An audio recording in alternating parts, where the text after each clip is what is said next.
Hola, ¿cómo les va? ¿Cómo están ustedes? Tengan todos muy, pero muy buenas noches. Una nueva emisión de Otra Trama, por supuesto, por la televisión pública y por supuesto para todo el territorio de la República Argentina. Dije muy, por ahí grandilocuente, todo el territorio de la República Argentina, y quizás tenga que ver con que mañana se cumple un nuevo aniversario de nuestra permanente lucha por las Malvinas, ¿cierto? Obviamente que la guerra de Malvinas fue algo absurdo, donde un general borracho envió a los chicos a la muerte. Esto fue así. Sin embargo, es mucho más que eso y por eso se reclama permanentemente. No se deja de reclamar por Malvinas, porque por supuesto que las Malvinas son argentinas, que los procedimientos que haya tenido la dictadura militar agonizante no hayan sido, en mi opinión, los correctos, ni mucho menos, todo lo contrario, insisto, mandaron a matar a los chicos que tenían 18 años. Eso es lo que hicieron esos filicidas con Galtieri a la cabeza, lo que no significa que el reclamo no sea absolutamente justo. Bien, les quiero contar que en el estudio está, voy a decirlo claramente, el gran Noé Gittrick. Yo digo, ¿cómo pudo leer tanto? ¿Cómo pudo escribir tanto? ¿Cómo puede saber tanto de nuestra literatura y de la literatura mundial? Noé Gittrick, que sigue haciendo la historia, la nueva historia de la literatura argentina, además, por supuesto, de escribir su propia obra y además de saber todo. Cuando él habla, uno se calla porque sabe todo. Si sabe todo, ¿qué hacemos? Lo escuchamos, ¿no? Que esto es lo que nos viene genial en este programa, aprender y escuchar. Así que está Noé Gittrick con nosotros en el estudio. Vamos a hablar de libros de él, pero también vamos a hablar de otras cosas. Vamos a abrir el programa con él. Uno dice, vieron que hay un tema femenino quizá, ¿no? Siempre uno ve películas, lee la mujer abandonada, el lugar de la mujer abandonada. Yo les cuento, no les voy a hablar de mi vida privada, obviamente, pero a nosotros también nos abandonan. Y voy a jugar con el idioma, nos abandonan como perros, así, chao, fuiste, andate, se terminó, se acabó. Bueno, una obra de teatro que a mí me gustó mucho y que tiene que ver con el abandono, pero desde el punto de vista del hombre, es decir, ¿qué sentimos cuando nos abandonan? ¿Qué nos pasa? ¿Cómo lo vivimos? Me duele una mujer en todo el cuerpo, es el texto famoso de Borges, o es el amor, tendré que huir o ocultarme, ¿no? Cuando irrumpe el amor. Está Manuel González Gil, está el elenco de esta obra de teatro que a mí me interesó mucho, está hoy con nosotros. Más material, no existía una historia de la provincia, no teníamos una historia de la provincia de Buenos Aires, la verdad que no la teníamos. 3 tomos de historia de la provincia de Buenos Aires, va el tercer tomo y va a haber por lo menos otros 3 tomos más, vamos a hablar también de eso. Y un libro que me impactó, ¿no? Este libro que tengo en mis manos de Marisa Silvia Yulce, Siempre será después, una escritora uruguaya que a lo mejor usted no conoce y es el momento de conocerla. La palabra, es decir, la palabra puede destrozarnos la vida, es así. Un hombre que no acepta una separación, por ejemplo, no la acepta, dice que no, pero claro, hay un pequeño, hay un hijo de por medio, entonces, ¿de qué manera va a presionar a la mujer y qué es lo que va a ocurrir cuando hay alguien en una separación que no la acepta, que dice que no? ¿Cómo dice que no? ¿Y por qué dice que no? ¿Por qué dice que no? Porque hay hombres que creen que la mujer es posesión, es propia, es mía. Si es mía, hago lo que quiero. Bueno, y eso es lo que ocurre con lo que ocurre cuando leemos en los diarios estas historias. El machismo, la prepotencia, la violencia. Si es mía, hago lo que quiero. Y si es mía, no me puede dejar. Y si me deja, que se banque lo que viene. Este es el razonamiento que aparece en esta estupenda novela de María Yulce, que está con nosotros, es una escritora uruguaya. Hicimos una nota hace unos días, la grabamos porque ella volvió al Uruguay, pero hoy podemos compartirla esta noche. Pero ya mismo voy a ir a saludar al maestro, porque todos lo reconocen como un maestro, que es Noé Chitrique, que está en los estudios de la televisión pública, y tengo algunos libros de él acá. ¿Cómo estás, Noé? ¿Todo bien? Bien. Te dicen maestro, ¿no? Bueno, exageran. No, no exageran. Sí. Porque has leído todo. ¿Mm? Has leído todo. No. Yo creo, pensá, has leído todo.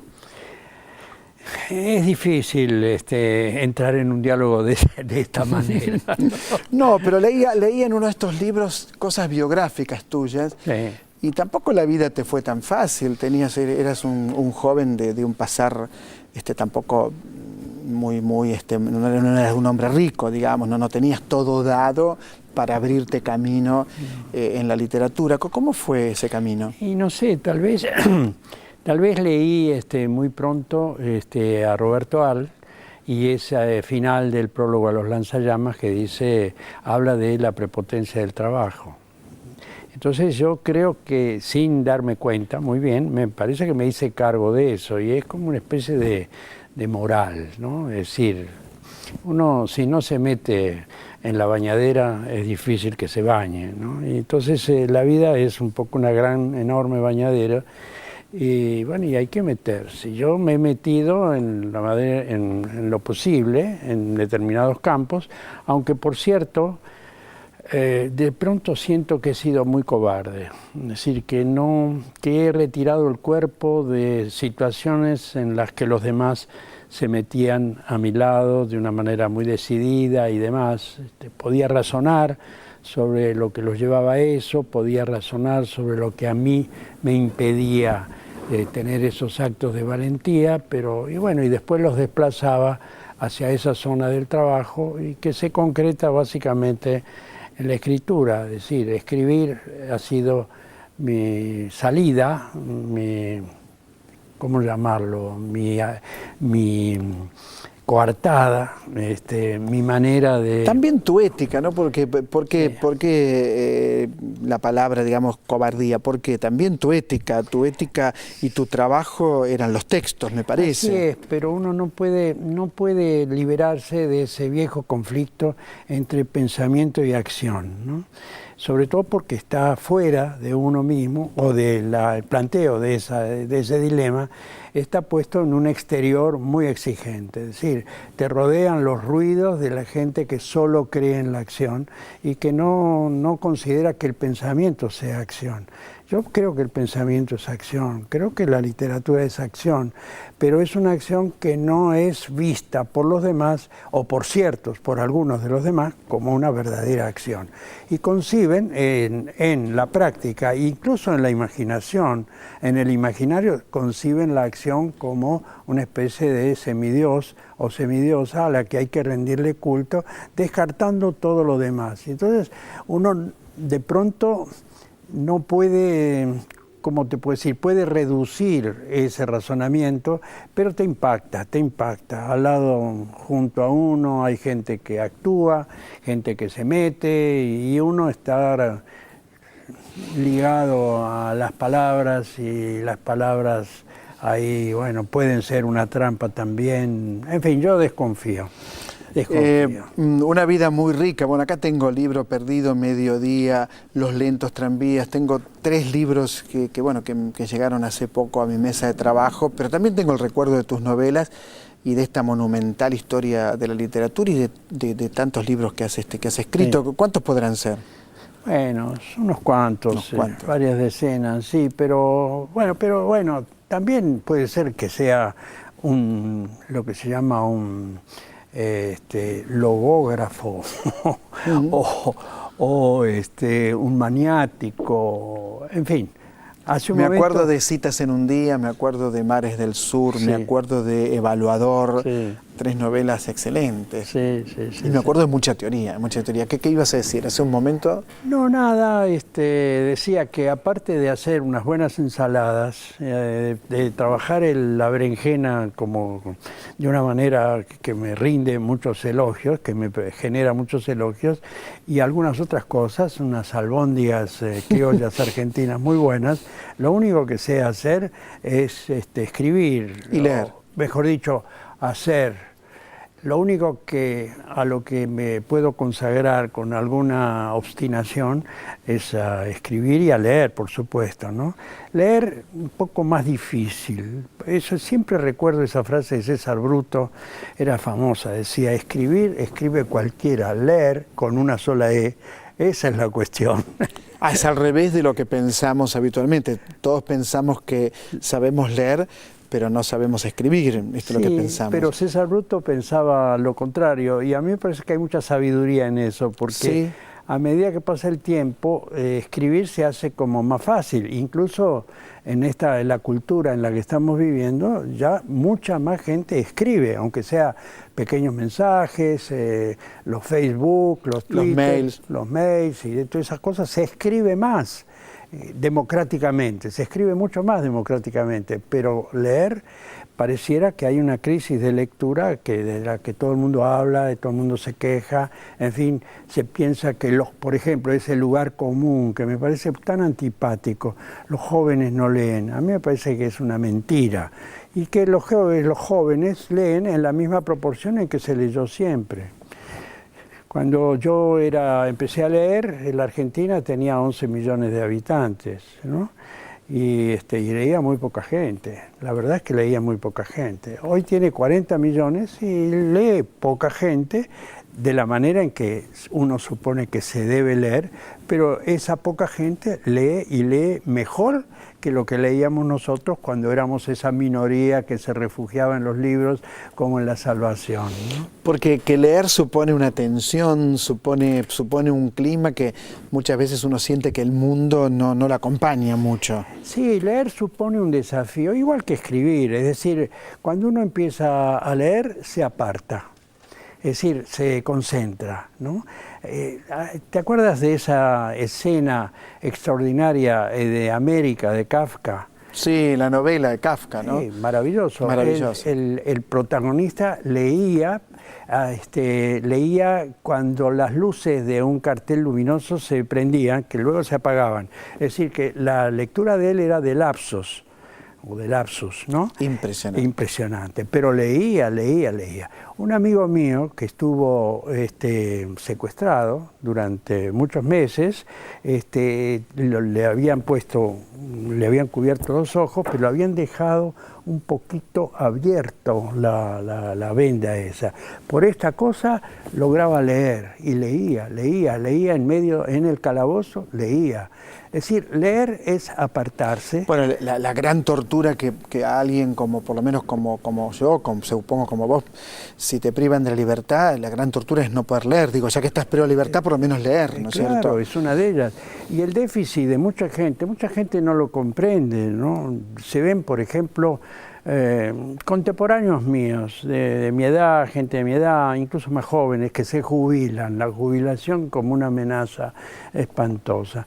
No lo sería tanto si antes hubieran entendido que leer es un modo de apartarse de la contingencia, apartarse de esa mediocridad que consiste en no poder trabajar, porque digamos, el complejo del jubilado es esa mediocre imposibilidad de trabajar, ¿no? Es decir, totalmente injusto muchas veces, porque sí. Digo, si vos estás bien, ¿por qué no vas a trabajar? ¿Qué importa la edad que tengas? Naturalmente, digamos, como que esa es una situación, pero hay muchos que de pronto dicen, bueno, por fin ya no tengo que ir a la oficina, y al día siguiente entran a deprimirse. Y no tienen una práctica de apartamiento previa que les permite leer, y yo diría escribir también, es una posibilidad. ¿Por qué no la gente no piensa que puede escribir también, ¿no? ¿Escribir qué? No importa, no importa. Es decir, apenas uno empieza a escribir, sabe qué es lo que tiene o qué es lo que puede escribir, ¿no? Noé, cuando te pusiste al frente de la historia, de la nueva historia de la literatura argentina, que va por qué tomo va.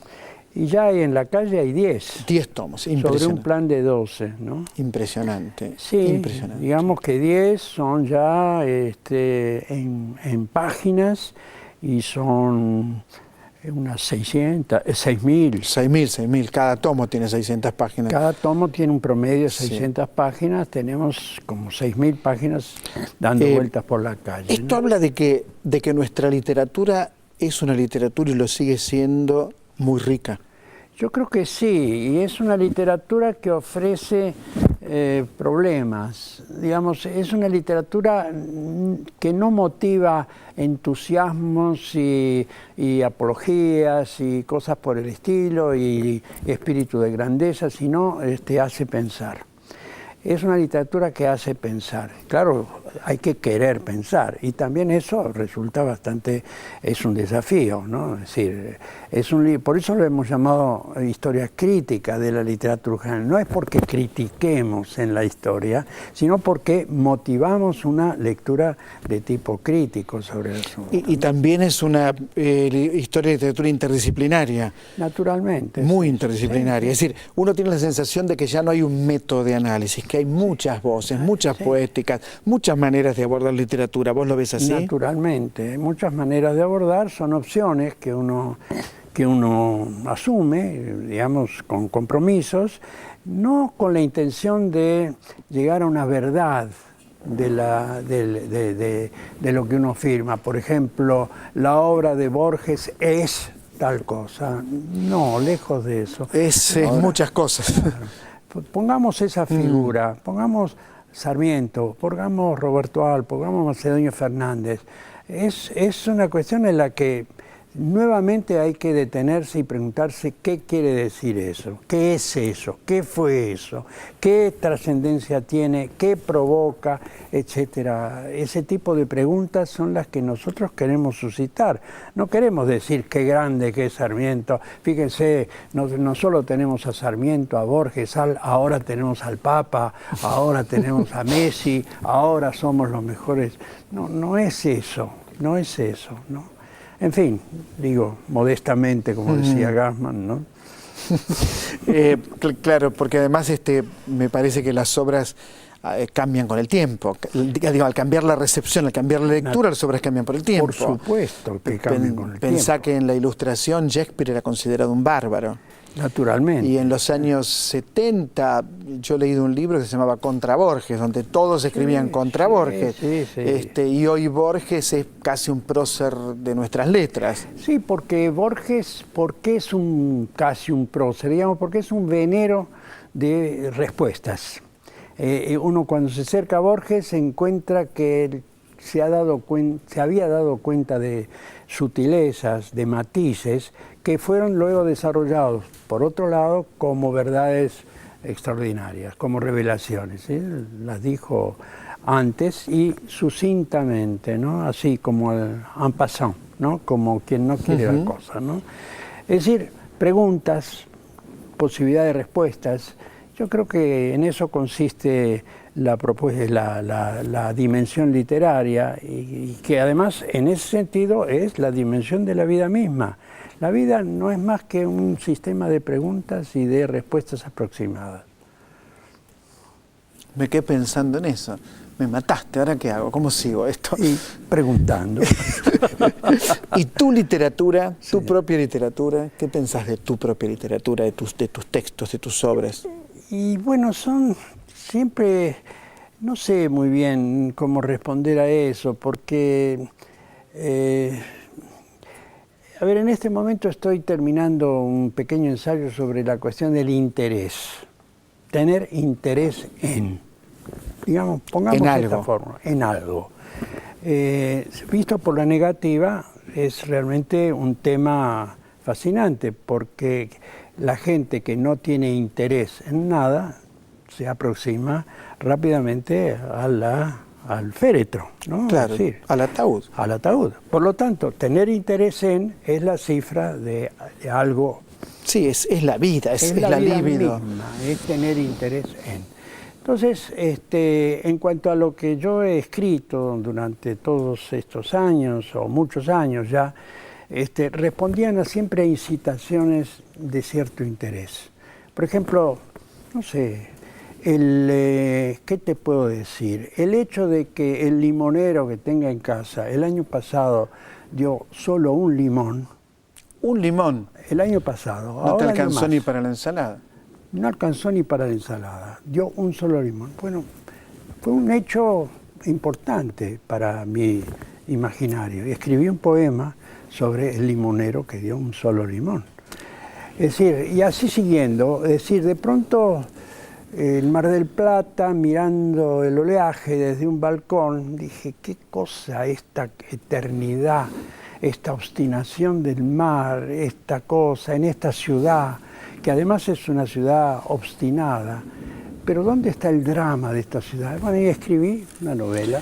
Noé Gittrich, Mares del Sur. Mares del Sur, una gran novela, excelente novela. Noé Gittrich, yo te escucharía todo el programa, pero es complicado. Estos libros, por favor, hay que darles algo. Mediodía relatos, Libro perdido y Los lentos tranvías. Y falta uno, que no sé si te hicieron llegar, que se llama Atardeceres. Atardeceres. Es una especie de saga, pero yo quería hablar de esto por mi editor.